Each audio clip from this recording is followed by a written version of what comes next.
Welcome to Escaping Kasterborous, the podcast where we rewatch.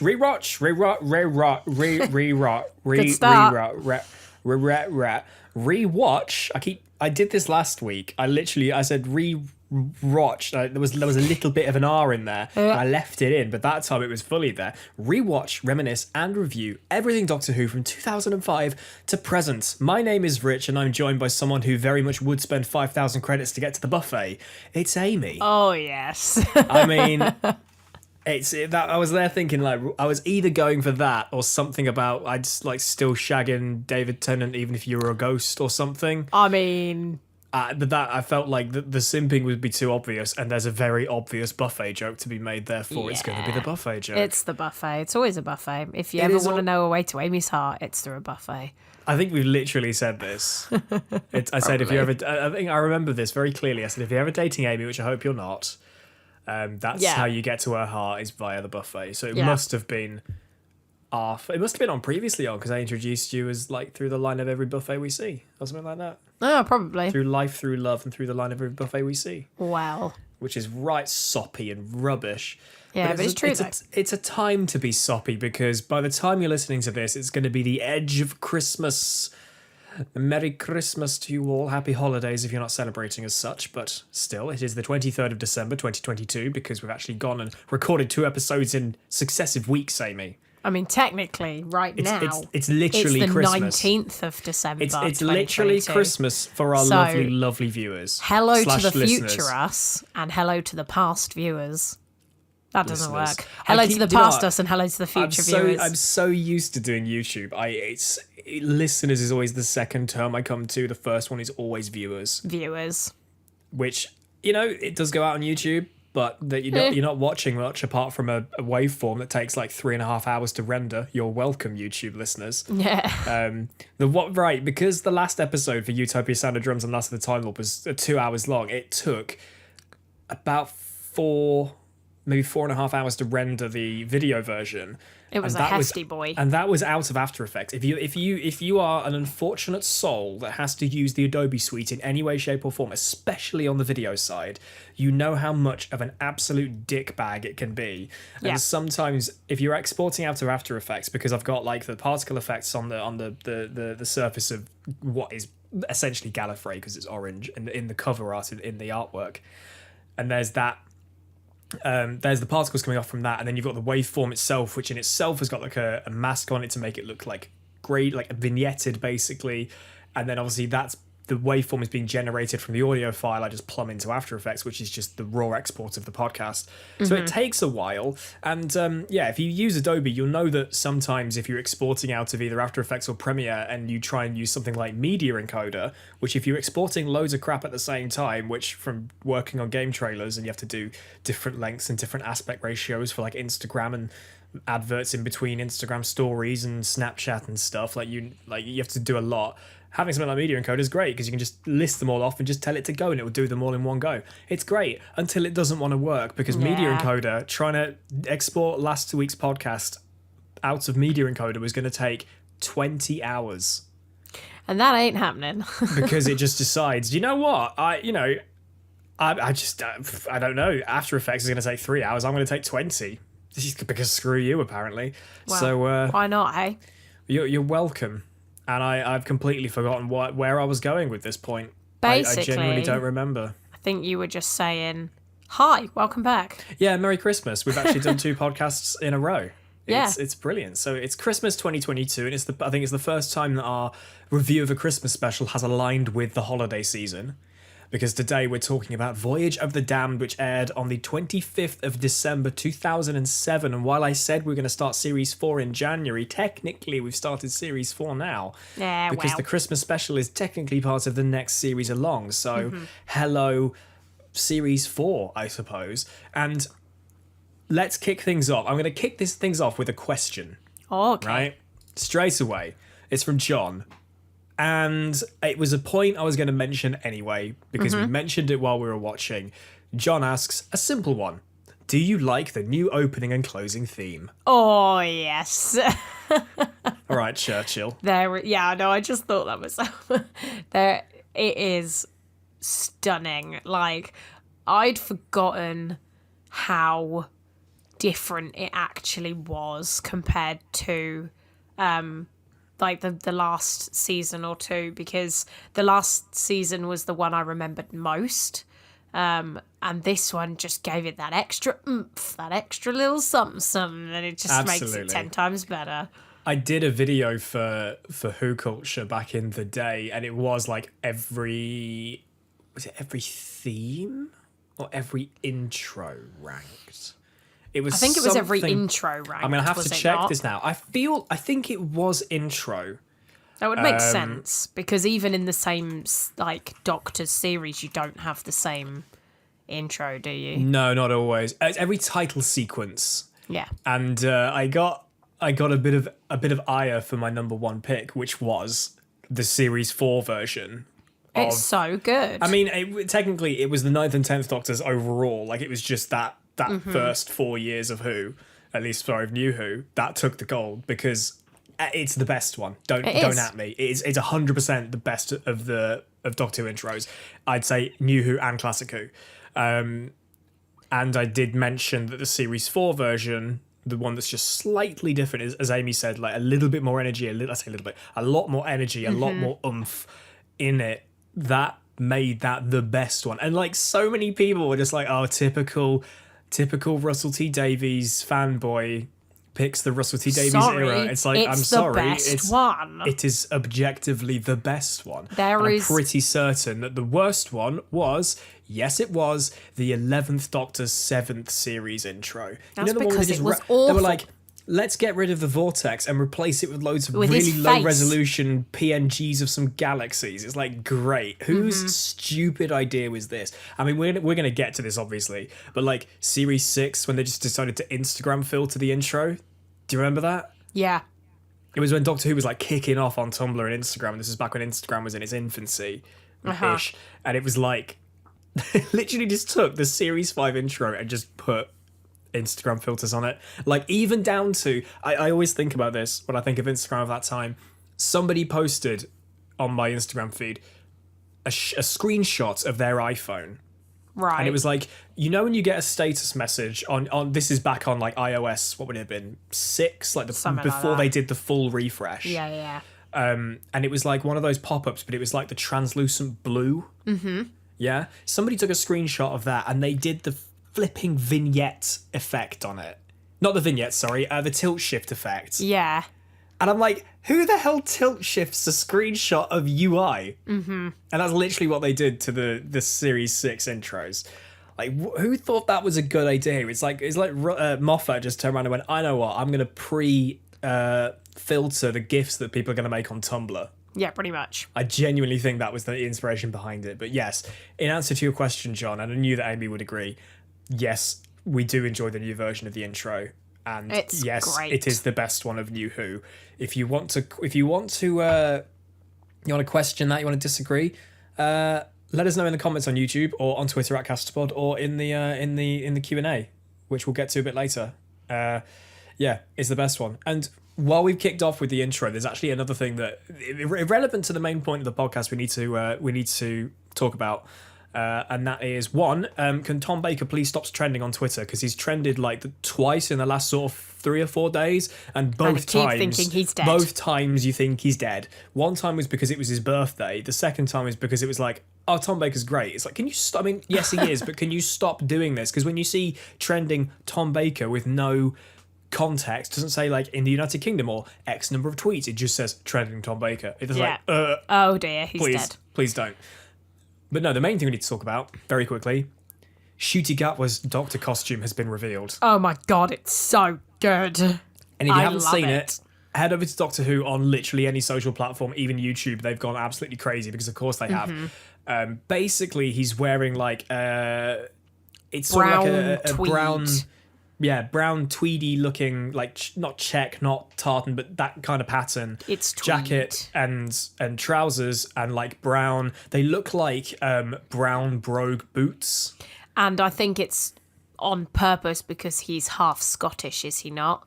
So it's like that kind of nod to maybe his Scottish side, maybe. I don't know, but he's then wearing a bright orange jumper and bright orange jumpery t-shirt, and then he's wearing a couple of rings, and he's also got a bit of Gallifreyan on his nails. Yeah. And I think he's got like a necklace cool as well. And I'm like, do you know what? I'm so here for this. Because, like, there's not been a Doctor costume that I've overtly disliked. I definitely feel, even though in a silhouette sense, Matt Smith's second costume, which is objectively his better purple costume. one. Yes. Yeah. It has a very, very, very similar silhouette to David Tennant's costume. Yeah.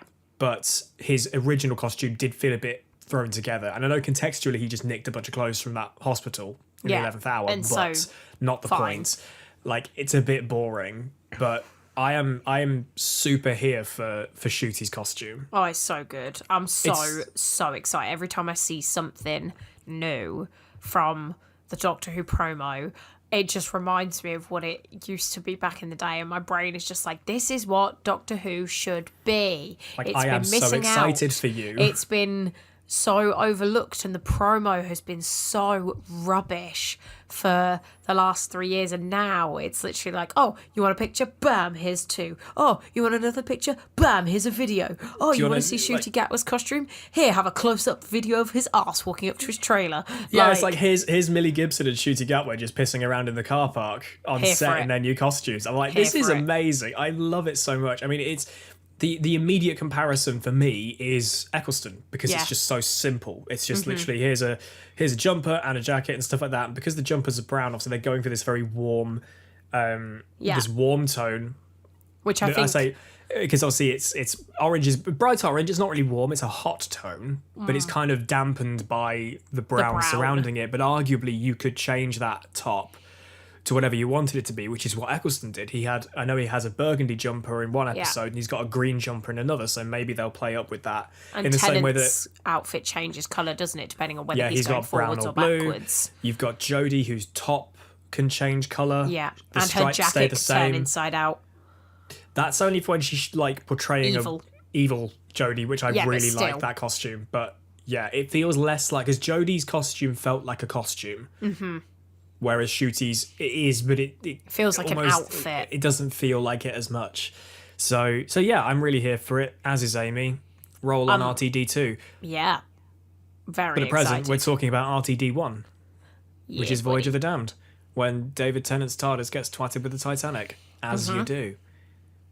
Because, and I was there thinking, when I love that it opens with just, okay, the TARDIS just crashes through the Titanic just crashes through the TARDIS, and David just goes, okay, it just rewinds it. Yeah, literally. And just like fixes the wall. It's like, no one's gonna question that. Yeah. Because while it almost might sound a little hypocritical from me, that it would be like, if this were a Chibnall episode, I'd want answers to that. And to be honest, I probably would, because there'd be a big pile of other things I want answered, and I'll just throw it on the pile. Whereas here, I'm just like, you know what? Whatever. However, does he not explain? He does. How he fixes it. So therefore, Well, he doesn't explain how he fixes it. He explains why it happened, or how it happened. Yeah, which to me is enough, because I feel like the TARDIS has shields, does it not? So like, it does, powered by the old oh god, hang on. Come on. Extrapolator. That's it. So I mean, I'm honestly, for the sake of a Christmas special, I'm all right if there's one tiny thing that's not fully explained. I mean, I sound like a hypocrite because all I wanted from Chibnall was explanation. But if Chibnall had only had one tiny thing in each episode that wasn't explained, I'd be like, we can let it go. But the fact that every episode of Chibnall's was just not explanation all the way through, it's a bit crap. However, I can't remember if I said this last time or if I said it to you when we were watching. I love how much emotion can be conveyed in the word "what" just 3 times in a row. Yeah. And I think that's what David does so excellent. It's just like changes the connotation of each time, but it's the exact same word, and you know exactly what he means by each one. I mean, how they literally reintroduced his character by saying what 3 times. It's just what he does. It's not he will knock 4 times, it's he will what 3 times. So, and as Amy said, honestly, I think while we're only 15 minutes in, the vibe we got from watching this again, the overall sort of, I guess, opinion that we share is that it's like, it's a Christmas special. We can let things slide. It's a Christmas special. Yeah. It's meant to be camp. It's meant to be silly. Yes, it still ties into the lore of Doctor Who, and it can do it really well, and they can serve for some very important moments. For example, the Christmas invasion, introducing David Tennant as the Doctor, like that's huge. But there's an element you can take things with a pinch of salt. And there is one very big one that we can get to, which I know somebody's asked a question about, which we will get to a bit later when we get towards the end of the episode. But it's a Christmas special. I'm here for the big silly stuff. I mean, if this were an episode that were produced mid-series, like, let's take, just as an example of this, which we mentioned, the Queen. Yeah. If we had the Queen waving off the Doctor saying, "Thank you, Doctor, thank you so much for saving me and my Christmas. corgis. Merry Christmas." Like, if a writer had made that decision and stuck that in an episode like mid-series, you would write like, off the show forever. What is happening? But I mean, like you said, it's Christmas special. I feel like you've got to have that element of cheeriness, of silliness, because, I mean, when you look at this episode, a lot of people die. It is dark. You kind of have to have that jovial, separate side of the coin to kind of make it that much more bearable, because, I mean, the thing is as well, though, all of the kind of like jokey bits, all of the jovial bits, the funny bits, they're all explained kind of, and they're all got a purpose. Like, there's none of the jokes I feel in there are really awful or don't land quite so well. I mean, yeah, okay, the Queen was a bit of a, like, you know, it's very on the nose, but but it's funny because it's, like I said, it's a Christmas special, and you know full well that the Queen would never wave off a giant Titanic ship. However, there are some jokes in it that absolutely do land very well, and it's almost like basically what's his name, Max, what's his face, I've forgotten. Max Capricorn. Capricorn, thank you. I've forgotten between the course of yesterday and today. It's almost like what Max Capricorn says when he says to the Doctor, so many words, yet not a single one wasted. And it's kind of so like... much banter, not a single word wasted. That's the one. It's like, oh yeah, that's the Doctor. That's the Doctor we know and love. But speaking of characters we know and love, let's talk about the main guest star in this episode, which, from looks of some of the questions we got, I think people were not entirely, like, convinced by Kylie Minogue, because obviously Kylie, big music star. Yeah. Obviously, don't need to tell you that. If you don't know who Kylie Minogue is, then you really have been living under a rock. Yeah, and I'd hate to say that you're musically oblivious, but you're musically oblivious. It's Kylie flipping Minogue, for goodness sake. Obviously, she did Neighbours. Yep. So she has she does have acting chops, so fair enough. And, you know, it's obviously a lot of star power. It is, I believe, according to what somebody said, and I think it is the case, that Voyage of the Damned is actually the most watched Doctor Who ever. Yes, it still is. Oh, wow. It still is the most watched episode of Doctor Who ever. That surprises me. Yeah, I think because, bear in mind at this point, this is probably where, like, for Series 4 and going into the specials, I'd argue that this is where Doctor Who in the new era was, like, peaking. This is, like, top tier stuff. So yeah, most people there for Kylie, to be honest, and as Astrid Peth, which you obviously thought was Astrid Peth, which is a bit on the nose. I thought was a little bit on the nose. And admittedly, before she said it, I was there thinking, was it Peth? No, it's not. Maybe, I mean, that's probably a play on it. Let's face it. She's here as a waitress on the Titanic, and obviously she goes a bit googly for the Doctor. Yeah, I mean, you have her backstory. She's kind of got nothing going for her back home. Yeah. She wanted to see the stars and everything, and who better to meet than the Doctor? I mean, I mean, it I is get what it. it is. I do get it. It's very... A guest star always basically has to kiss the Doctor. I think that's just kind of the rule. Especially with David Tennant's era. I mean, who wouldn't want to? Especially me. But, yeah, I mean... I think I would have to kind of agree with the people that aren't really that sold on her character. I don't know if it's because I know how old she is compared to how young she looks, and so therefore that kind of made me wonder, like, what is her character really about, or whether it's just because I can't see past the fact that it's Kylie Minogue. And it kind of feels a little bit like, I mean, yeah. I honestly don't mind. I don't really think about it that way. I think I've gotten quite good at managing to look past actors. I've always found myself as someone who can look beyond typecasting. Yeah. I think having watched a lot of things with Daniel Radcliffe in it, both on screen and, as Amy and I have seen, we've seen him on stage.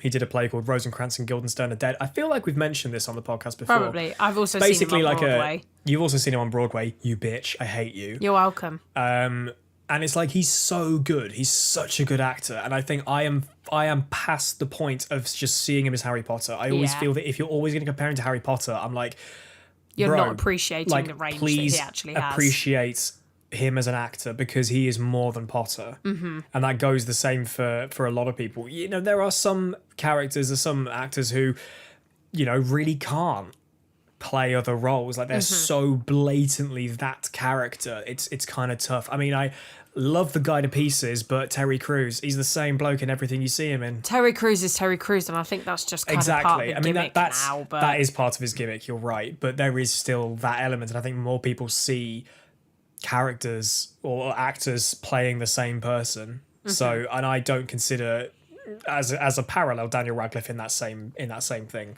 And I feel the same about Kylie. I can look past the fact that, yes, it's a star that I know in a very different capacity, and I'll happily put that aside to I mean, it doesn't really impact the show at all. Like, it doesn't make me sit there and think, oh god, I wish it wasn't Kylie Minogue. Like, you know, but I think her character was very kind of one-dimensional almost, and I know that they tried to give her a little bit of extra, I've got no one left on my planet, like I've gone on here to try and do this and become a traveller, but it all just feels a little bit like it's a bit wishy-washy for the sake of the Christmas special, because the Christmas special is supposed to be camp, it's supposed to be like kind of a bit over the top, a bit funny, and all the characters are played up a little bit more than normal. I mean, even the Doctor's character is played up more than normal. A prime example being that bit in the middle where he's basically spent the entirety of the New Who series up to this point kind of not really telling people who he is and not really divulging much information, and him only being like able to sort of briefly discuss it without feeling upset about it, to him literally going, I'm a Time Lord, I'm 903 years old, I'm from the planet Gallifrey, and I'm the man who's going to save your life. Like, hang on a minute, where the bloody hell did that come from? You're perfectly happy to reveal it to a room full of strangers, but not to your best mate? Come on. I mean, we'll get on to this, and we'll loop back to Kylie, but this is, I mentioned this to you, Ames, this very much feels like, and while we know what is coming, this is the start of, I'd argue, the Time Lord Victorious arc, which has come after the Master's quote-unquote death. Yeah. That the Doctor finally believes he's the last Time Lord in existence. And I feel like he needs to look back at the events of Dalek to realise that, maybe not, because he was convinced he'd won the Time War after Dalek, and he definitely didn't. And he thinks he's the last of the Time Lords now after the Master's gone, but no, unfortunately not. So this is really the beginning of that, and you are right. The fact that he goes into that whole spiel, he does that moment where the music swells and Kylie starts frothing at the gash, for lack of a better phrase. I mean, as we all were. Yeah. You know, got a problem with that. And it's like, no, David. Take me. Yeah, no, David. Yes, David. Go save the world, David. Oh, you're eating good. Like, Yeah, that's very much the start of that arc for the 10th Doctor, and it's a good arc. It's one that I feel like Moffat tried on a little bit with his the 11th Doctor's era, this sort of omnipotent godlike figure, and it just didn't really land in the same way. I think the thing with we'll get to that when we get to it. I think the thing with David's kind of Time Lord Victorious arc is that it very much feels like it was progressively developed into this, oh, I've done that. Oh, okay. Maybe I could do this. Maybe I could do this. And it just builds and builds and builds. Whereas, like I said, Moffat's was a little bit like, I'm a god now and you're just going to have to deal with it. Which felt a little bit kind of like meh at times. However, we'll get to that. Can I just say that David Tennant in a suit and bow tie, I will stop simping in a minute, but I just had to mention it. But not right Jesus now. Christ, rip my clothes off. Okay, moving swiftly back to the old conversation about Kylie. There's actually a couple of questions regarding Kylie, and one's from Richard, and he says, if it's not too late for Voyage of the Damned, no, you're not at all. No. Astrid Peth, best companion that never was, yes or no? Oh. No. I feel like I wouldn't have disagreed with the idea, but there was no... As soon as it was like, can I come with you? As soon as you have that early on in the episode, you know it's not going to happen. Oh, no, she's going to die. And also, it's Kylie Minogue. It's not going to happen. It's like having, I don't know, Benedict Cumberbatch appear in... Doctor Who. It's like having Neil Patrick Harris appearing in Doctor Who. He's not going to stick around. He's going to be there for one episode and that's it, because it's Neil Patrick Harris or it's Kylie Minogue or it's whoever. It's not going to happen. I think for me, it's not even so much about who played her. Say, for example, she was played by a nobody who we didn't know, just another actor. I still don't think I'd have wanted it, because she very much was just like, can I come with you? Oh my God. Like, no, you can't. You almost want that kind of enthusiasm in the character. It's just, I don't know, it felt too on the nose. It felt a little bit like, yeah, you can come with me and you can see the stars, and oh wait, she's dead. Like, see you later. It's a bit too forced. Like, everybody else that goes with the Doctor definitely takes some convincing. Maybe it's because most of the companions are human, and so therefore they haven't experienced stuff like that before, so they do take a bit more convincing, whereas Astrid, I guess, was from a different planet anyway, so she was probably like, yeah, sure, why not? I don't know, I don't think they're... I mean, the thing is, they kiss each other, sure, like, the Doctor has the emotional moment at the end where he's really trying to bring her back and he doesn't succeed.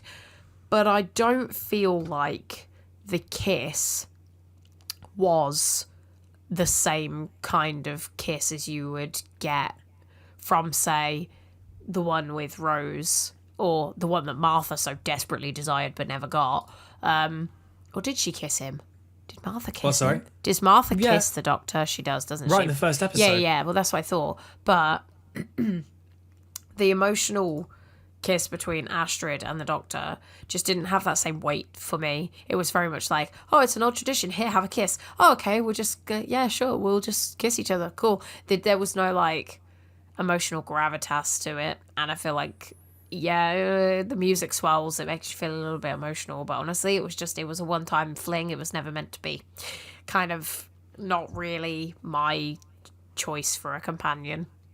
Yeah, I mean, Terry McDonald on YouTube asked basically the same thing. Like, do you think Kylie would have been... if Kylie were available for more episodes, she'd have made a good companion. I think it would have been a 50-50. I think she could have gone either way. Yeah. Because as a character in the standalone, I don't mind her character. I quite like the way that Kylie actually portrays her. I'd argue she is convincing. Yeah. She is a good actress. I don't think any performances in that particular episode are overtly bad. No, so not at all. I will happily defend that Kylie was a great choice for that episode. While, you know, did they cast her for the fact that it's a big name you can slap on it? Absolutely. Oh yeah. Does she detract from the episode anyway? No. So if she did turn up again, if she wasn't deady buys, then I wouldn't have been against it, to be perfectly honest. So, no. But I just don't think she's a long term. No. And like I said, just logistically, as a musician, as all the stuff that she does. I know that you probably don't see her as much, or at least probably the stuff that we kind of consume as in our age demographic and stuff. We probably don't see her so much anymore, like we were used to. At least not back in 2007, when she'd have still been, she was super kind relevant of, in public consciousness. It would not have happened logistically for her back then. So, I do like her in this episode. I can't complain about that. Yeah. So I don't dislike her. No, absolutely. Sack of Glitter asked, as Kylie Minogue played Astrid and did so phenomenally, so they agree. Mm-hmm. My question to you is, which current day pop singer do you think could and should play a one-off Christmas special companion? Ooh. Personally, I'm either picking Youngblood, I've got no idea who that is, because I listen to Radio 2, folks. That's because you're old. You tell me anything that's in the charts, I have not a clue. Like, I am so... Radio 1 plays nothing but complete crap now for me. Whereas I disagree. I'm there... If I jump in Amy's car and it's on Radio 1, I'm like, what in the hell am I listening to? I am a Radio 2 man through and through. I'm 27 going on 57. Yeah, you are. I've always said this. Sorry... Carry on. Personally, I'm picking either Youngblood or Lewis Capaldi. Bruh. Oh my god, okay. That was very loud. I'm sorry to everybody's eardrums. I mean, Lewis Capaldi's hilarious. I love him. Like, literally. His music's cracking too. I love his music. Like, I could listen to it for days on end and not get bored.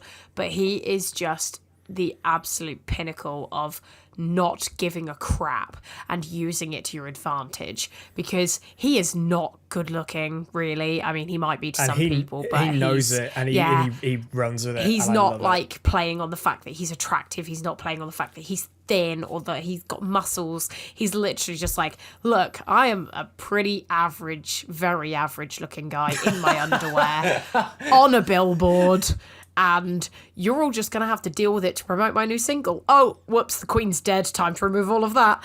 But he's very funny. Like, I mean, man turns up on stage at the Brits with a bottle of Bucky and he's like pissed out of his mind. I'm like, dude, you are incredible. All these people are like, that's really disrespectful. It's like, nah. He's Scottish and he doesn't give a damn, and I love it. I'm so here for that energy. He went on Radio 1 and literally told the world, the national radio listeners, that he took a picture of his arse because he has hemorrhoids. I mean, quite literally, he is just the pinnacle of not caring. Yeah, he's hysterical. Man. I think he would be incredible. The only thing about that is he would only work if he probably played himself. Yes. And it was like, I think you could only get Lewis Capaldi in Doctor Who in any way, shape or form as if it's on a comic relief special that lasts about 5 minutes. Oh, definitely. If you had him playing himself in a 45-minute episode, it would get a bit much. I think you would probably hate it. Yeah. As funny as he is. But if you could do something like that with, like, I don't know, an alien is trying to infiltrate Lewis Capaldi's show because he wants to use his influence to spread the word about, I don't know, Glorp 5, a planet that wants to kill everyone, I don't know. Like, then you could probably run with it. Yeah. I mean, serious answers? Musicians that can act? I don't know. I think... Olivia Rodrigo. No. She can depress the Daleks to death. Olivia Rodrigo is a fantastic singer and obviously a phenomenal, star in her own right. Whether you agree with that or not, you can't deny the fact that she's only 19 and she has made waves. But she's not the kind of companion you'd want on Doctor Who. The thing is, I'm not really a huge music person. Like, I do like music. I listen to music in the car, on the radio. I will listen to my Spotify playlist, but 9 times out of 10, if it's not High School Musical or Taylor Swift, I'm probably not listening to it. Or Lewis Capaldi, obviously, as we've discussed. But I don't know whether somebody like Ed Sheeran might be an okay kind of he did Game of Thrones, didn't he? Yeah, exactly. That's the kind of thing that's probably the main person. Or, I'll tell you who would actually be quite good on an episode of Doctor Who I think you'll like, Lil Nas X. I think he would be wicked. Oh my God. Ncuti Gatwa and Lil Nas X meeting in Doctor Who. Incredible. Yo. Yeah. That's my vote. I'm so here for that. I'm here for Lil Nas X being on the new series of Doctor Who. Especially if if to close the episode they just break out into like a Gallifreyan version of Old Town Road or something. Oh my goodness. But I think that would be excellent. That would be cool because Lil Nas X is also black and openly gay, which I think is... Shooty Gower isn't openly gay, though. Yes, he is. Is he? Yeah. I thought he wasn't. No, he's very openly gay. You've never watched an episode of Sex Education, I haven't watched Sex Education, but he is also an actor. No, he is very openly gay. I'm have to check. I swear I looked into this. I'm sure that I literally saw a video of him talking about himself being gay. So I'm fairly certain. If I'm wrong, then I'm wrong, but I am pretty sure he's openly gay. I'm checking this now. We are now Googling. That's a stupid listicle. Oh god, it's all like tabloid journalism. Like, everything you need to know about this person. It's like, yep. Yeah, I mean, IndieWire said Shooty Gatwell will be gay. Doctor Who says Neil Patrick Harris. I mean... Well, yeah. No, Shooty is not gay. I'm not sure I believe that. The gay rumours and allegations came about after starring in Sex Education. I don't... How about... Actually, no. No. Actually, this article's complete trash. The reason why they say he's not gay is because he hasn't overtly said. Right. It's you know how it's like innocent until proven guilty? It's like straight until proven gay. I see. This is why I don't look at this kind of journalism. Go away. Okay, never mind. Okay, so non-conclusive. We don't know whether Shooty Gatwell is openly gay or not. However, he apparently is playing a gay doctor. Whether he is actually gay or not, I don't know. But I thought, and also, like, I don't really care. But no. My point was is that him and Lil Nas X together, with Lil Nas X being an openly gay black man, and if Shooty Gatwell is gay and a black man, it would just be the perfect pairing because the chemistry would just bounce off each other. It'll wind up the woke PC anti-woke Doctor Who critics up no end, wouldn't it? Oh, I'd love it. All the more reason to do it. Russell, if you're listening, in which case, if you are, please star in an episode with us. Get Lil Nas X in, because that'd be amazing. As for other people we get to meet in this episode, because obviously this is an hour and 15 minutes long, you get a bit more time with all your pals, which is nice. You get a bit more time to introduce yourself, introduce the audience to new characters, and obviously there are, apart from the Doctor, they're all new characters. So we have Midshipman Frame, played by good old Russell Tovey. Who you might know from he played what was that show about? Being Human, when it's like a vampire, a werewolf, and a ghost all live together or something. He was in that, I believe. Not a clue. That was BBC Three series. Wasn't he in a war film or a war show? Or I feel like I can picture him in a World War I uniform or something. Maybe I am getting that confused with his name. Also, he was also in one of the best episodes of Sherlock, The Hounds of Baskerville. Oh, yeah. That was really scary. Yeah. He is a very, very, very well accomplished actor, and I don't know that this is one of his earlier roles. He's not. He looks quite young. He is young, and he's definitely young, and I think this must have been when he was just about picking up in terms of his popularity. So you've got him, and he's there. He's good. He's Midshipman Frame. He doesn't really have much going on over the course of the episode. We have I don't know. I think he's got a fair amount going on. He's good. He's not one of the ones we spend a lot of time with, and there's other ones I want to talk about more so. You've got Rixton Slade, who's a douche. Absolutely. If you knew exactly where Avery was going with this, don't you? Yeah. Absolutely. Like, I'll tell you what, I kind of like that there was almost a subversion of expectations with Slade, because yes, he's a dick. The fact he's all on his phone, you see him in quite a few shots early on, just passing, and then eventually he gets thrown into the mix of everything going on. And the fact that Russell didn't actually write in any kind of redemption arc for him. Yeah. The fact that he just continued being a colossal douche the entire time. Like, I actually like that about his character. And even amidst everything that's going on, even after the fact. Yeah.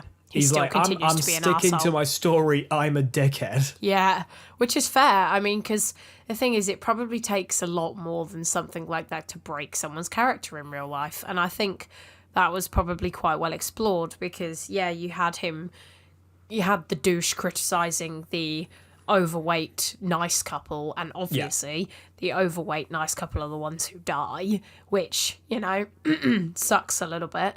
But I think it's very poignantly kind of summarised at the end when, is it Mr. Cooper? Mr. Copper. Mr. Copper, when Mr. Copper is like, oh, out of all the people to survive, you don't really want it to be him, do you? But then if you could pick and choose, that would make you a monster. And it's very much Again, like... It's going, Yeah. This is where you're going, Doctor. Like, this is the start of the Time of Victorious arc, really. Yeah, and but I think it was well done. I think his character was very well played, because to make you actually hate somebody takes quite a lot of work. You can't just stand on stage, call somebody a knob and think they're actually going to be a knob. And so, yeah, I think I like it. I like it too. I think it's very well explored. I think it's a good kind of mini character exploration. Yeah, which absolutely. is well done.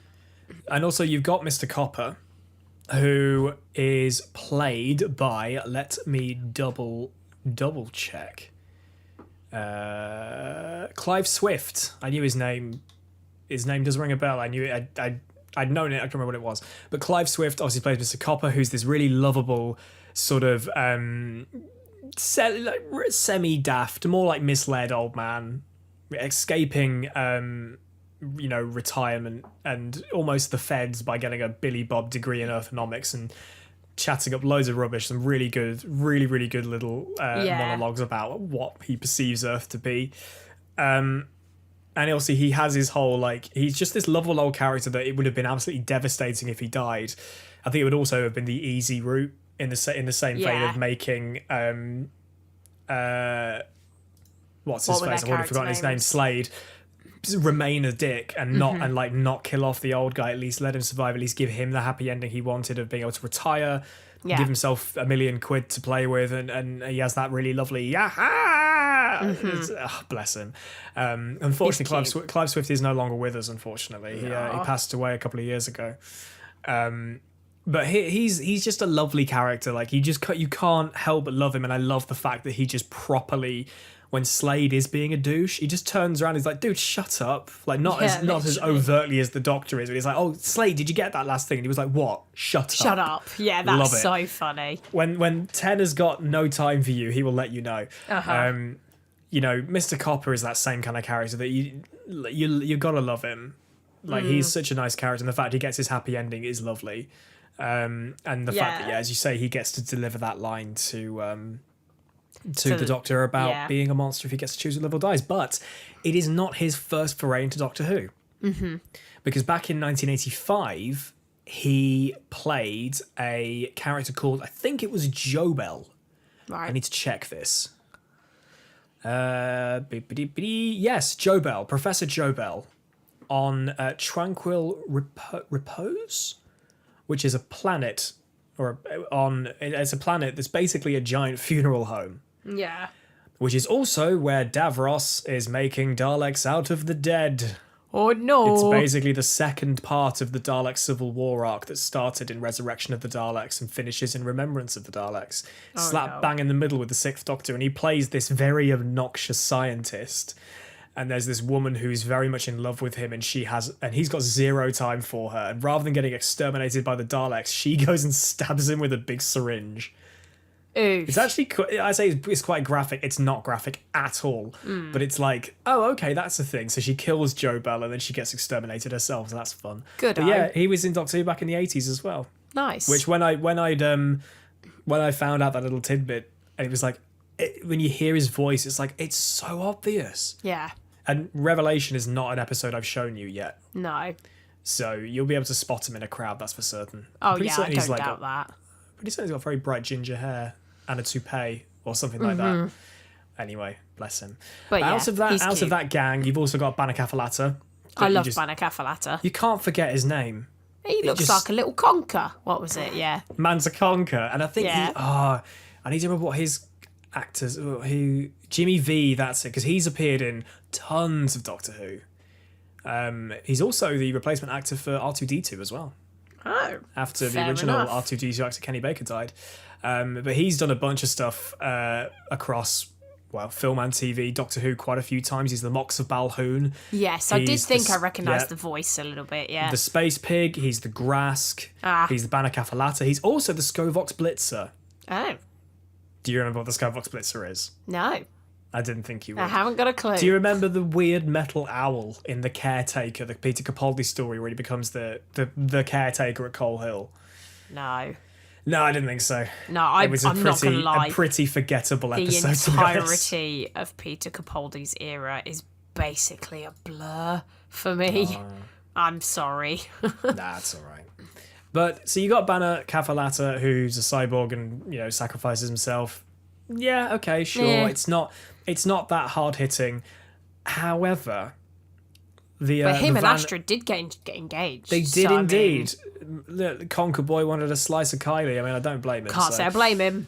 Exactly. Think about how spiky that dick would be, though. Amy Parsons. Does the curtain match the drapes? Because if so, you're in trouble.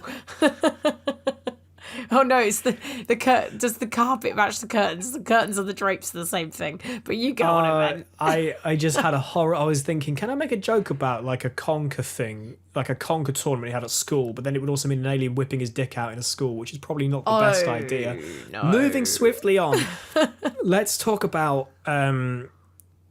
Amy's brethren, the Van Hoffs, the ones who came for the buffet. I'm not making a fat joke. You better not be, okay? I mean, I 'cause- kind of am because I'm mentioning the fact that they're there for the buffet, but you are there for the buffet, let's face it. Yeah, I am, but I'm not fat.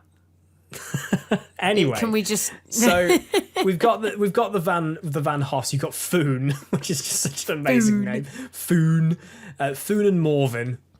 Great. Foon, who the actress, I don't really know much about her, whereas Morvin, Clive Rowe, who we all knew as Duke In in Tracy Beaker. What a legend! Because this is that era of CBBC when we were watching CBBC growing up. So we'd see it was when what's her name?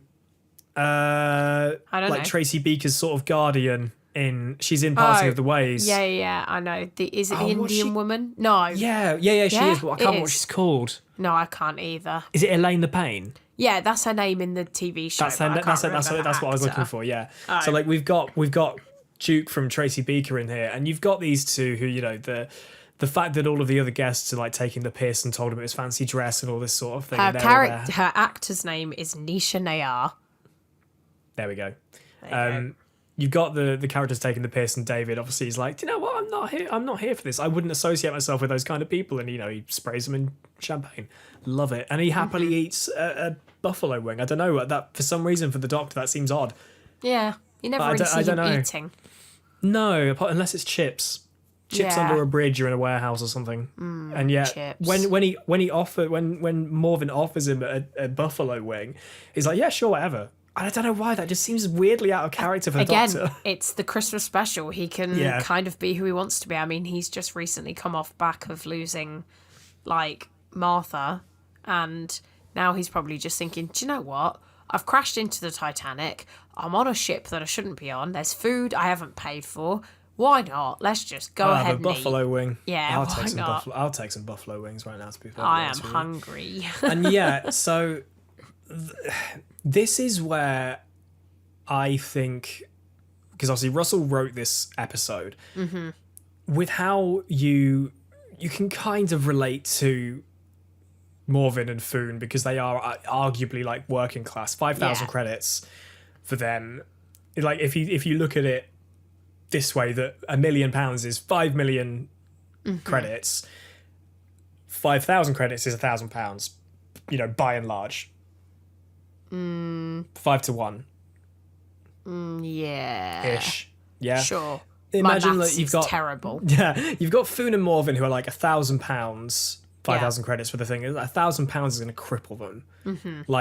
They are very much the working class, I Yeah. suppose. And so you relate to them. You relate to the upper class taking the piss out of you, and you learn to love these characters, and the fact they get all the abuse from Slade, you learn to love them more. Yeah. So when Morven dies super out of the blue, like even amidst everything that's going on, the Titanic has been twatted by 3 meteorites, you've got the host who are there trying to kill people, you still are surprised by Morven's death, and that's it. Because it just comes out of nowhere.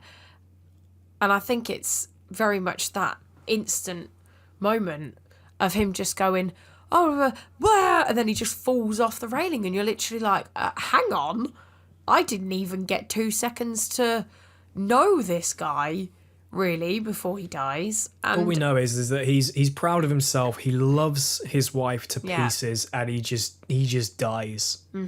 See you just later. Really sad. And then when food, like, it's rare that you get a character react, especially in the situations that they're in, or even irrelevant to the situations they're in, with how Foon reacts, like how so obviously devastated she is. Debbie Chazen did such an incredible job, just literally sitting on set, cuddling David Tennant and bawling her eyes out in such a convincing fashion. It's like it's the first time, and I've watched that back, that I've really actually... Not that I wouldn't have felt for her anyway, but it almost felt like a even more like inner like pain for a character I've only had about, I don't know, 20 minutes with, if that. And I'm feeling genuinely sad for you. I really am. And I think it's because it's that kind of juxtaposition of Slade being the one who survives and the nice people being the ones that don't. And it's very much... It, like you said, it very much plays into the if you could pick who survives, that would make you a monster. Because, we all know that Slade was the arsehole, but does that mean he deserves to die any less or more than the others? Like, you literally can't call that because it's not your decision to make. And so, I think it's one of those things where it really does become like a bit of a shock to the system, because you're like, hang on, they're killing off all the nice characters? This isn't normal for Doctor Who, especially not for a Christmas special. I mean, out of that group of original, how many people start in that group? 6 or 7? Something like that, yeah. And you literally end up with 2, 3, including the Doctor. Yeah. Then it's like, oh, okay, wow, that's a bit much. So it's like when you compare that, the first comparison I can think of that was like, right, you got to feel for this character, bro. You got to feel for him before he dies, because he's gonna go. You gotta feel sad. It's my boy Benny from Orphan 55. Benny! Like, it was another, that was the first one that came to my head of like, right, here's a character you've got to try and like sympathize with them, so when they do eventually die, you feel sad. Benny. And for somebody, I mean, Orphan 55 is actually maybe not the best example, because literally the rest of the episode is complete and utter trash. It's so awful. Yeah, that is what it is. But the Van Hoffs in Voyage of the Damned, they are a genuinely depressing couple, because you lose them, because you see them bonding over the fact that Foon spent all that money, and Morven's just like, yeah, whatever, mate, that's fine. Like, we're here, I don't care, we'll have to work for the rest of our lives, but I get to do it with you, so, whatever. Yeah, and also they're gone. I think it is really sad, and it's just, if more people could have that kind of attitude in life, it would just be, the world would be a much nicer place. Absolutely. And very quickly, before we get on towards the actual end of the episode, I do need to very quickly mention this is the first time we do meet Wilf. Yeah, in the form Wilf. of Bernard Cribbins, when they all teleport down to Earth and everyone's deserted because they're afraid of London at Christmas time. And he's the only one. Amy let out a little squeak. I did. When he came out on screen. He's so cute. I love him. I do. I love that that's the case, that you get him in there. And also, it's just a nice little introduction to the character. The fact that we don't know yet that he's Donna's granddad is really, I think, kind of like the pinnacle of, like, you just think you're meeting this random old doddery character who ends up being probably one of the best kind of, what's the word I'm looking for, like side quest companions, if you will. I would say side quest. I mean, people genuinely do think that Wilf is one of the best companions of the New Who era end of Doctor Who of all time. I think people have him up there along with people like Sarah Jane, Yeah. for example. He is. And I would agree. I think He is fantastic.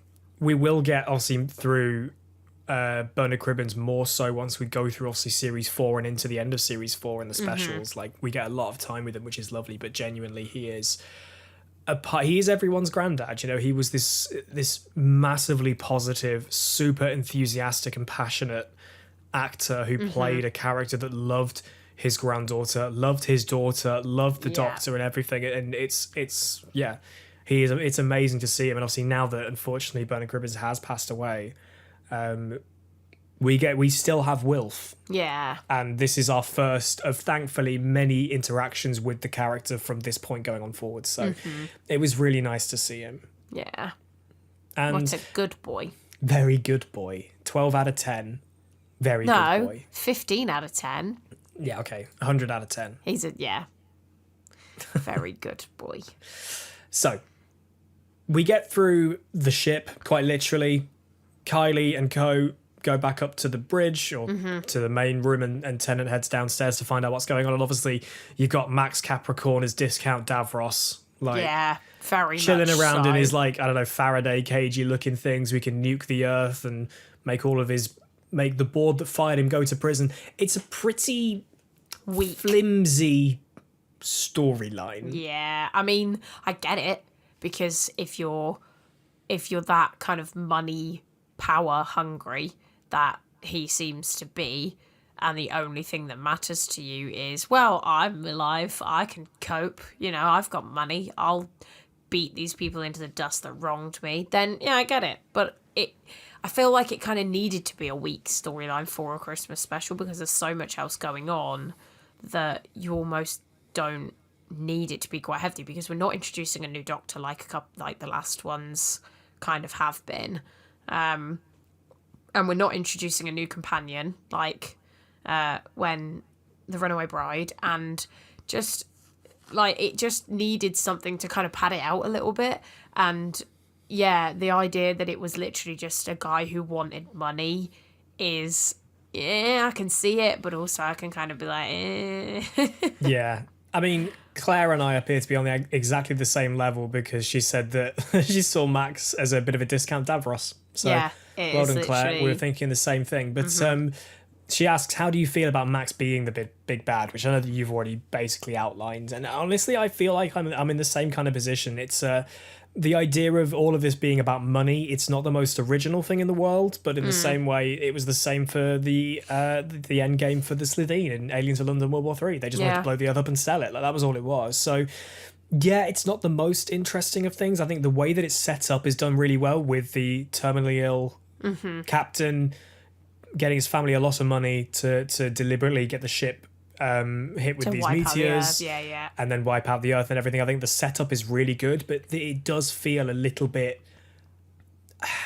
Deus Ex Machina is another phrase that comes to mind. I wouldn't say it goes that far. No, I don't think it kind of says that. The fact that Kylie's like, I'm going to save the day with a forklift, it's like, okay. I mean, fair play. Like, in my opinion, that's actually quite a clever solution for somebody who's literally on wheels.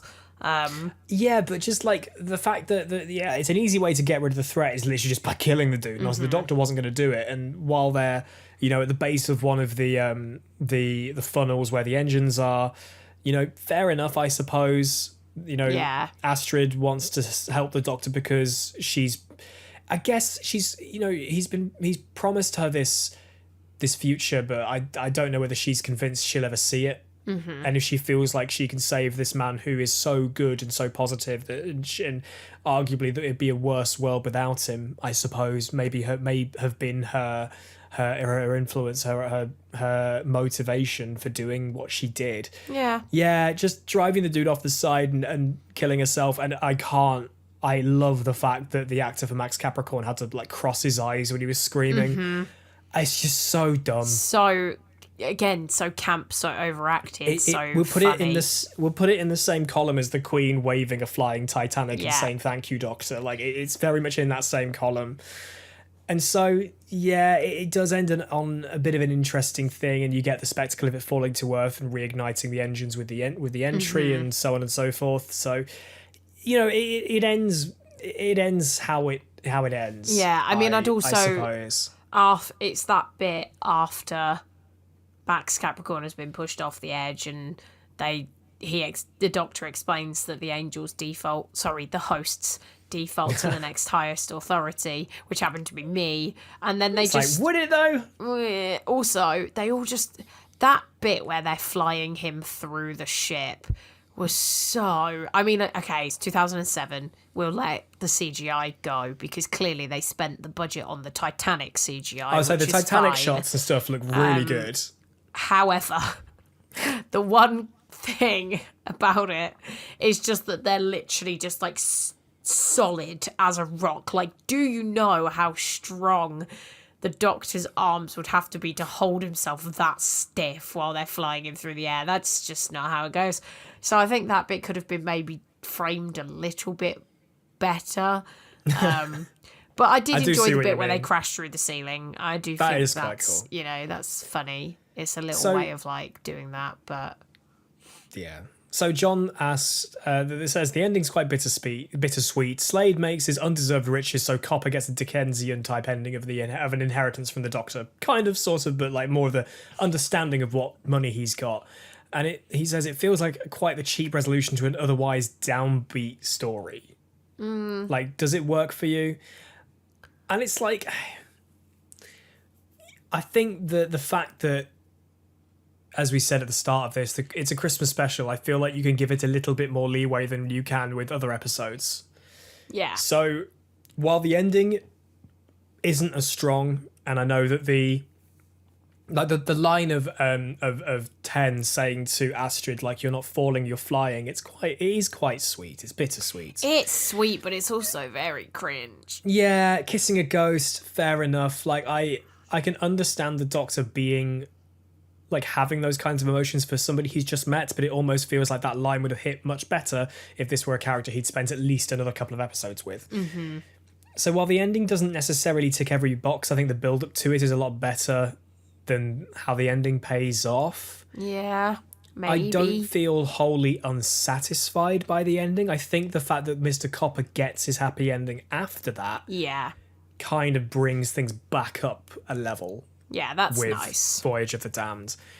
But, back in the day, this was a very mixed or very polarizing episode. I think some people really liked it, some people really didn't, and that goes the same for Kylie. I don't see why you could overtly dislike Kylie in this episode unless it was about her character of being, again, infatuated by the Doctor. But yeah, we've already discussed that enough over the course of this series. So I think as an actress, I think she did a really good job. So ending wise, Yeah, it's fine. I never look back at Voyage of the Damned and think badly of it. No, me either. I think there's nothing really that doesn't particularly work. I mean, yeah, okay, there are a few little clunky bits, a few little, like, bits that are kind of like, we'll just let that one slide. But I feel like that's the beauty of a Christmas special. Like you said, if this had been an episode in the middle of a series, you'd have been like, well, what kind of filler was that?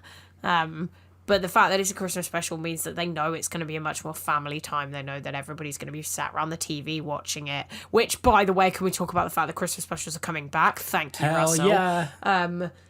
And he knows the kind of audience he's like talking to. During the normal series of Doctor Who, I feel like he definitely knows that his audience is shifted. But during the Christmas specials, you know that there are going to be people watching Doctor Who that probably wouldn't normally because they've just got it on TV, or the kids want to watch it, or your dad wants to watch it, and so or you force your family to watch it, which I did every year back then. Oh yeah, it reaches a much wider audience. So yeah, I feel like although the ending is nice and simple, it works. It was the right one. Like, I don't think you needed an ending that was heavier than that, because that's what you get throughout now. Like, the rest of this Doctor's kind of arc and timeline is you get all the heavy stuff. Like, I don't think on a whim I could give you a better ending. No, not really. If I had time to sit and think about it, maybe. But the fact that usually something doesn't completely immediately spring to mind, then I'm like, do you know what? I'm happy with it. I've never thought about how I would end it. So, and actually, as a relevant point, as you said, Ames, about people watching Doctor Who on Christmas, Matt Gray asks, as this episode is the most viewed episode of New Who, do you think that this episode was a good jumping on point for the series, or one that pushed people away? Oh. That's an interesting Now, question. I had this question in mind when I was watching this episode. Right. Because I saw this before we started watching. It's a difficult one because I think the humour in it really works. I think the character development in it is good, even though you get minimal amounts of time with each character. I think the Doctor is summarised very well throughout the episode from where he is in his character plot. However, I also do think that if this was your first episode of Doctor Who, you might think that that's what it's like all the time, and it's not. Like, I'm quite shocked that this is still the most watched episode of New Who ever, because I wouldn't even say it was that impressive, but maybe that's why it was the most watched, because it appealed to the widest amount of people. But it wasn't bad. I wouldn't say it was outstanding. But I don't know. I don't know how I feel about that. Like, if that had been my first episode into Doctor Who, would I have stuck around to watch the rest? Yeah, probably. That's what I was thinking. Like, if this was your first interaction, I mean, everything you said there is exactly what I would have said. Like, the characters are great, the setting's really good, the way the Doctor's personified, and the fact that he does that speech. Maybe that was why. Maybe there was that acknowledgement that when, I can't remember whether Russell said that this role of Astrid was almost written for Kylie. There's a part of me that thinks that was actually the case. So he would have probably known that there would have been a lot of people who would have been watching Doctor Who that Christmas because Kylie was in it. Yeah. So having that, while that introduction of the Doctor's character to that group was so correct in the moment, it also worked double-edged sword to be the introduction to the character for other people.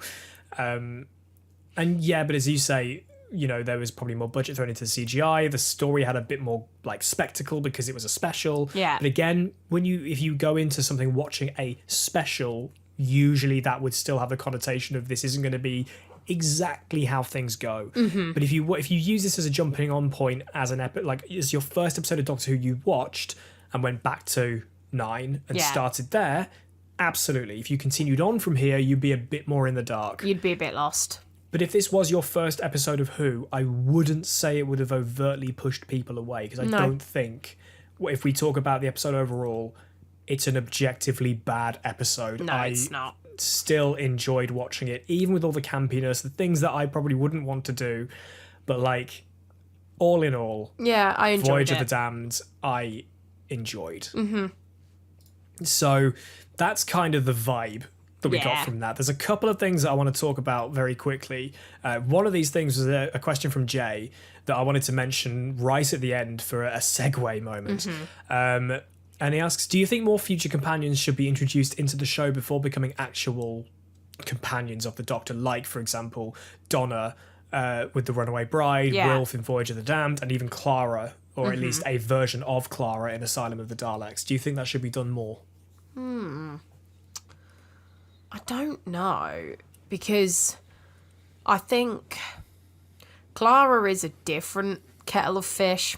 Yes. And I hate to say it, but I don't really enjoy Clara's companion. I think she's a bit Nor do I. awful. And also the circumstances as to why she was in Asylum of the Daleks as well. However, I don't dislike the fact that they've introduced people beforehand, because obviously it's when you get to the episode where you find out they are actually more of a stable character, you're like, oh, that's cool. We've already been introduced to them and we didn't really realise that was a thing, which is a nice little kind of thing that I feel like Russell T Davies did quite well. But then I also think about characters like Amy and Rory, and I think if we'd have been introduced to them prior, it would have changed a lot about what we kind of thought they were like. I mean, you said it yourself last night, watching the trailer for the coming up stuff from series 4 made you really realise how different Donna's character is in The Runaway Bride to the character she is as a companion. And so introducing her gives her that kind of difference, and we're able to see her character develop a lot more because we've known her over a longer period of time. But I also don't feel like we didn't see Rose develop and we didn't see Martha develop, and that those kind of things. I don't know whether it's something I wish was done more, because it is what it is. Like, I feel like it was done enough. I think if it was done a bit more, it might get a bit tropey and a bit kind of old.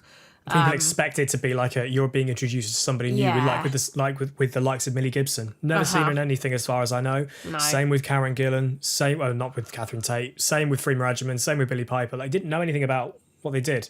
So it's like I'm happy to go in completely fresh with this companion, like either as an actor or as a companion. And as you said, the reason why I bring this up at the end is because back in the day, I wasn't the biggest fan of Donna. And going back to watching The Runaway Bride, I felt so much better about that being a hill that I died on back then, because Donna isn't likable in Runaway Bride. She is not likable in Runaway Bride. But she's not meant to be. No, exactly. She isn't meant to be. So when I remember so vividly watching Voyage of the Damned back in 2007, because I remember when it said coming soon and Donna walked into frame, I want to say that my parents told me off because I might have swore, because we'd have only been 12, and I was like, no, please, no.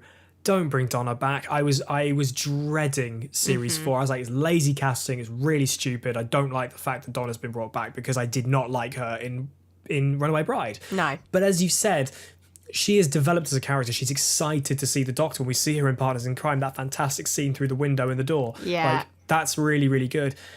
Donna was brought back as a redemption arc, basically. And because of that, she's become one of the most, if not the most beloved, like, full-time companion of New Who. Because Wilf, arguably, I would rank above her. Oh, yeah, absolutely. But he's only really a quote-unquote companion for 2 episodes, 2 specials. So, yeah, but that's another thing. But she's brought back as a bit of a redemption arc. And so my idea of having companions introduced early only really sits with Donna, because like I said, Clara's got a canonical reason as to why, which I just despise. And Wilf is kind of passing. I think it's a bit of a nice nod. Obviously at this point in time he'd already been cast as her grandfather, but obviously they do acknowledge that anyway, that they met in Voyage of the Damned. But as Amy said, I wouldn't have it a standard trope. It's not relevant, to be honest. No. And I feel like if they start bringing in characters and people we know already into the TARDIS, it's like getting Barney Harwood in as a Blue Peter presenter. You already know him, and it's almost weird seeing him as a Blue Peter presenter, which I thought I don't know why, it's strange. Yeah. And I loved Blue Peter, and I love Barney Harwood, don't get me wrong, but it's just weird seeing him as a Blue Peter presenter. That's a very weird metaphor, but yeah, that's kind of how I felt about it. So yeah, that's kind of our thoughts on. I say kind of that. Those are our thoughts on Voyage of the Damned. And before we wrap things up for this year, there's a little bit of housekeeping. So I asked you guys about in the last episode about how you found Escaping Kasterborous, and obviously most people obviously just didn't say anything. So I'd assume that means that you're here because you knew of the original run of EK back in the old Who Culture days. But I had a couple of people on YouTube comment saying, like Richard Gurney said, that found the podcast myself, and the YouTube recommended me my reviews of Flux, and he'd never heard of me before then. Yeah, which is really cool. Because I very much lend a lot of my views and my subscribership on my own YouTube channel down to the fact that I did Who Culture. So sticking my face on the thumbnail really helped, because apparently I was literally featured on the sidebar for the Who Culture ups and downs for the first episode of was it Flux? I started reviewing myself. It must have been, I think, and loads of people found me through that. So it's like, cool, that's kind of what I was hoping for. Not to like steal views from Who Culture, but appear in the right place. Because when Sean popped up, everyone went, hang on a minute, where's Rich? Who's this? Where's Rich? It's like, why is the Trek Culture guy here? But Sean and Ellie do an amazing job on Who Culture. They really do. But yeah, so it's really cool that that's the case. And then, a few people found me after they found out I wasn't at What Culture, because Jinx says that they searched for me. Yeah. They found me, which is really nice. In the same way they found Rach and Triple Jump and Simon Miller. And while Simon Miller still does What Culture stuff, he isn't employed by them. So he just does stuff as and when, hence why he does all sorts of the stuff. He's actually doing a thing with VG 24/7 this year. Oh, cool. I think he's doing their Game Awards or something. I saw something on Twitter about it, which is quite cool. So yeah, it's really cool to see that you guys have found us via other means. And that gives me a lot of a lot of faith and a lot of love for the algorithm for promoting us just for content, for good old fashioned content. Just for sitting and having a chat. Exactly. And we really appreciate you lot hanging with us. And speaking of hanging with us, the final segue of this particular episode, the final segue of the year. Yes. Let's talk about 2023. Yes. So I said to you a couple of episodes ago that we are going to be better. We're going to try our absolute hardest. We really are. So much so that we've actually gone through our calendar, because Amy and I use a shared calendar. Thank you, technology. So we know exactly what each other are doing at any given time. And we've actually gone and plotted our entire, or basically the entire year worth of recording dates. Podcast recordings. We've like blocked off a bunch of Sundays to do podcasts, and whether we get to fully stick to those Sundays or not, we don't know. There is a bit of wiggle room. Yeah. And as a lot of you guys have been saying, especially on YouTube, you've been very, very, as we always say, very, very understanding. Like, you guys really love the content, and the fact that you guys wait for it, you don't actually mind, because you feel that it's obviously quality, not quantity, which I'm very much an advocate of, hence why I'm so bad at making YouTube videos. Yeah, I mean, the comments on YouTube were lovely. A lot of people basically just saying, like, we'd rather they came out fewer and far between and were good quality than forcing them out and making it seem like you don't want to be there.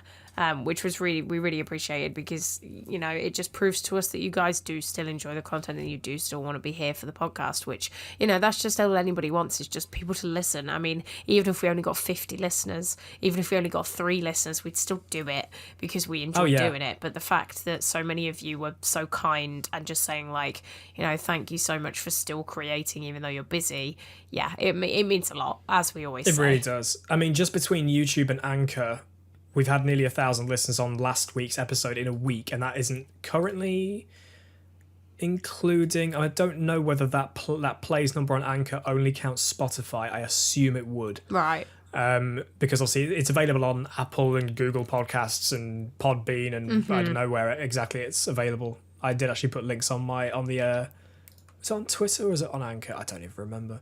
But yeah, it's available loads of places. So the fact that the you guys continue to listen, it means a huge amount to us, so thank you for that. So yeah, hopefully we are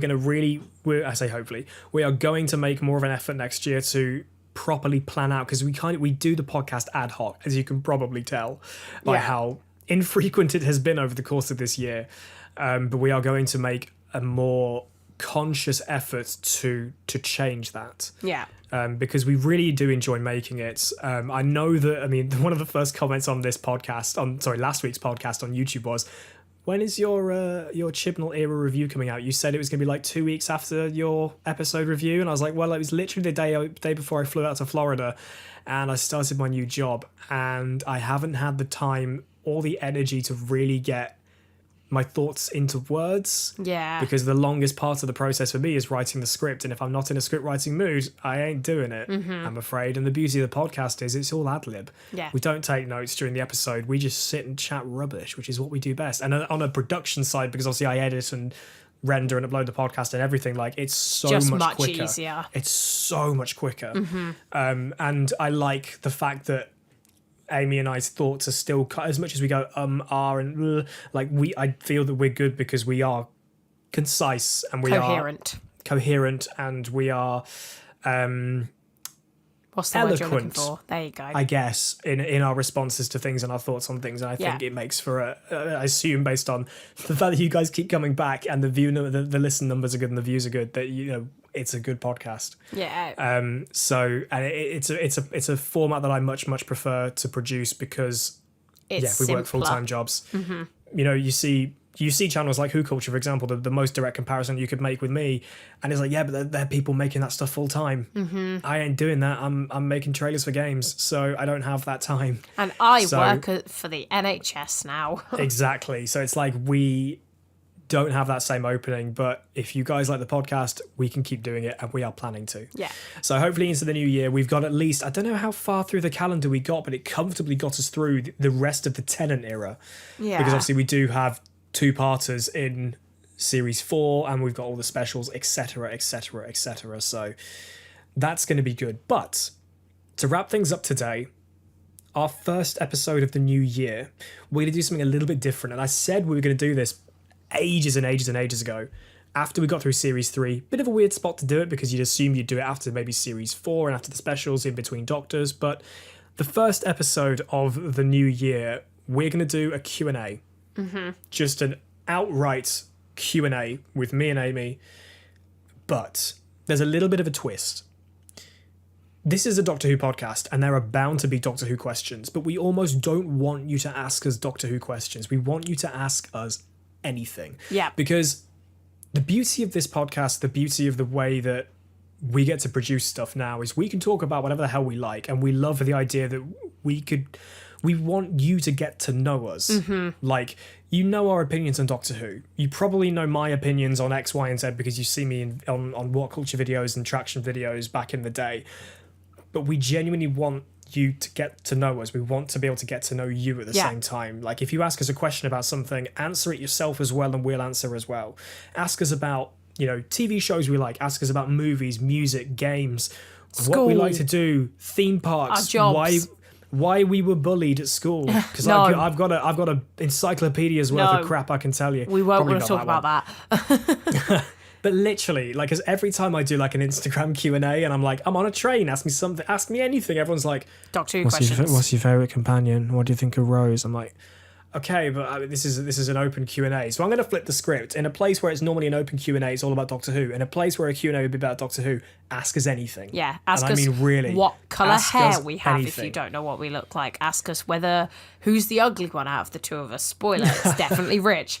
It is definitely me. Ask us literally anything you want to know, like how old we are, if we haven't already told you. Like, What our wedding plans are. literally anything you Are want you to know. invited? No. Unless you're one of our friends listening to this who has already got their invite, in which case, yes. But yeah, we're quite looking forward to doing just a random Q&A situation. Just to kick off 2023 and before we get neck deep into series 4. So really, ask us anything in the comments. If you're on YouTube, you can tweet us at Casterpod. I'm going to put up a tweet probably just after the podcast goes live on the 23rd, the Friday, saying ask us anything, reply to this tweet, and literally ask us anything. And then also the same, if you're listening on Spotify, you can submit your questions using the Q&A button thing that appears on the actual podcast page, which is an absolute godsend. I love it. Anchor, thank you. That's such a great inclusion. Really good feature. So genuinely, you can ask us Doctor Who stuff that's like, I guess, like, what merchandise do you own? What's your favourite Doctor Who board game they've released over the past, 20 odd years? Just not about the series, because we've talked about it. We'll be getting to it. Or we're going to be getting to it eventually. So let's talk about anything. You can ask us lots of questions about Disney if you want to. Theme park questions. Or Yes, just please. Disney in general, because I mean, true. we're massive Disney. I'm a huge Genuinely, Disney fan. when we say ask us anything, we mean it. Within reason. Obviously, I get to pick and choose what we do and don't answer. Yeah, but- because I mean, if there's anything like, would you finger me behind a bin shed? The answer's probably going to be no. Well, I'm going to go with yes. And we're probably not going to answer questions like that. However, And on that bombshell of getting to finger Amy behind the bins at Nando's in Coventry, I clearly said no. we hope you all have a fantastic festive period. If you are celebrating Christmas, then have a very Merry Christmas. If not, Happy a holidays. very happy holidays. And if you're not happy about anything, have a wank and go to sleep. I don't know, whatever floats your goat. But seriously, thank you all so much for listening, and thank you for bearing with us over a pretty piss poor year. Yeah. At least I'm happy with the stuff we have made, just not how much we have made. Yeah. But it's cool. But Amy, where can they find you across the socials? You can find me basically only on Instagram at Ames_Elizabeth. That's AIMS_Elizabeth with a Z. Just because I feel like whenever I say Ames Elizabeth, people might not know how to spell it, even though it's quite simple. Oh, you never know. But yeah. And you can find me on Twitter and Instagram at PickupChangeTo and Hive. I haven't. Not that I look at Hive that often, I haven't but delved into Hive. We're going to ignore that. Elon might actually be resigning as Twitter CEO as we speak. Who knows? Well. I doubt it. But anyway, have a wonderful festive period. Take care of yourselves. We'll see you guys in the new year. Please ask us absolutely anything. Thank you again. And a happy new year as well. Yes. Thank you again for sticking with us over the course of this year. We appreciate you all. Have a lovely festive period. Take care. And we'll see you soon. Bye.